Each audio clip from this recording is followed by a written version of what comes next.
వరంగల్ జిల్లా నర్సంపేట మండలం గురజాల గ్రామానికి చెందిన పోటు రవి రాధిక దాంపత్య జీవితం కట్న వేధింపులతో గందరగోళంగా మారింది.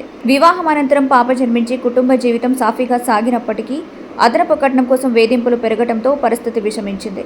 పెద్ద మనుషుల సమక్షంలో పంచాయతీ జరిగి కలిసిమెలిసి ఉండాలని తీర్పు వెలువడినా అత్తింటి వారు రాధికను దూరం పెట్టడం కొనసాగించారు. ఈ నేపథ్యంలో గత 6 రోజులుగా రాధిక కేవలం 3 ఏళ్ల పాపతో కలిసి అత్తగారి ఇంటి ముందు టెంట్ వేసుకుని నిరసన కొనసాగిస్తుంది. వర్షం గాలులు లెక్క చేయకుండా పోరాటం చేస్తున్న ఆమె ఆరోగ్యం క్షీణిస్తుంది. అయినా సరే స్థానిక పోలీసులు కానీ మహిళా సంఘాలు కానీ ఎలాంటి సాయం అందించకపోవడంతో కుటుంబ సభ్యుల బెదిరింపులు ఎదుర్కొంటూ రాధిక తనకు న్యాయం కావాలని డిమాండ్ చేస్తుంది.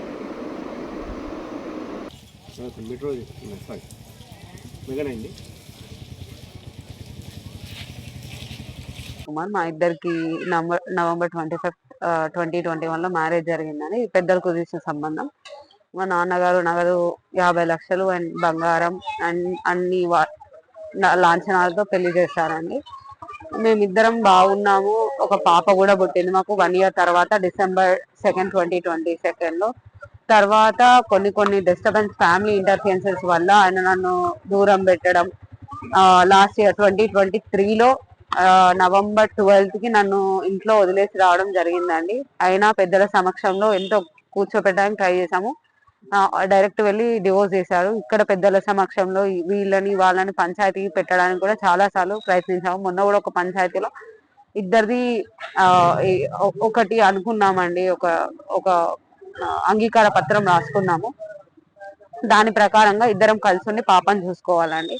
అప్పుడు ఒప్పుకొని వీళ్ళ పెద్ద మనుషులైన Ramesh MPTC, dealer Ramesh MPTC and lawyer uncles చాలా మంది మీ ఊరు నుంచి వచ్చారు, సంతకం పెట్టారు. మా పెద్ద మనుషులు కూడా దానికి అంగీకరించుకొని వచ్చారండి. అది మళ్ళీ ఒక 2 days తర్వాత నేను రాలేను, నేను ఉండలేను అని మళ్ళీ దాన్ని ఫాలో అవ్వకుండా వదిలేసి వచ్చారండి. నేను మళ్ళీ పెద్ద మనుషులను ఆశ్రయించడం జరిగింది. ఎవరి దగ్గర నుంచి నాకు సపోర్ట్ లభించలేదు.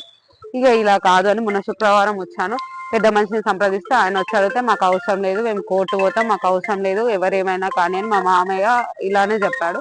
సో ఇవన్నీ కాదు అని నేను ఇక్కడ ఉందామని వస్తే తలుపు ఇలా నెట్టేసి తాళం వేసేసి, నువ్వు అసలు నీకు ఇక్కడ నువ్వెవరు, నీకు న్యాయానికి ఏం రైట్స్ లేవు అన్నట్టు మాట్లాడేసి కొంచెం మాటలు వదిలేశాడు. ఇలా పడితే అలా నేను ఇక్కడ కూర్చున్నానండి. శుక్రవారం నైట్ నుంచి వర్షం లేదు, ఎండ లేదు, అన్నిటితో పాటు ఇలానే కూర్చున్నాను.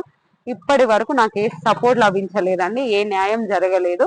ఈ పోలీసు వీళ్ళు వచ్చినా గానీ నన్ను ఎప్పుడు వెళ్ళకూడదామా, ఇక్కడ ఎందుకుంటున్నావమ్మా అని అడుగుతున్నారు. కానీ మరి ఒప్పుకున్నావు, తీసుకెళ్ళవా నీ భార్యని, తనకు రైట్ ఉంటది, కనీసం పాప ఉంది అని కూడా ఇప్పటికి కూడా నాకైతే ఏ సపోర్ట్ లభించలేదండి. నాకు నా భర్త కావాలి, నా పిల్లకు తండ్రి కావాలండి, నాకు న్యాయం జరగాలి.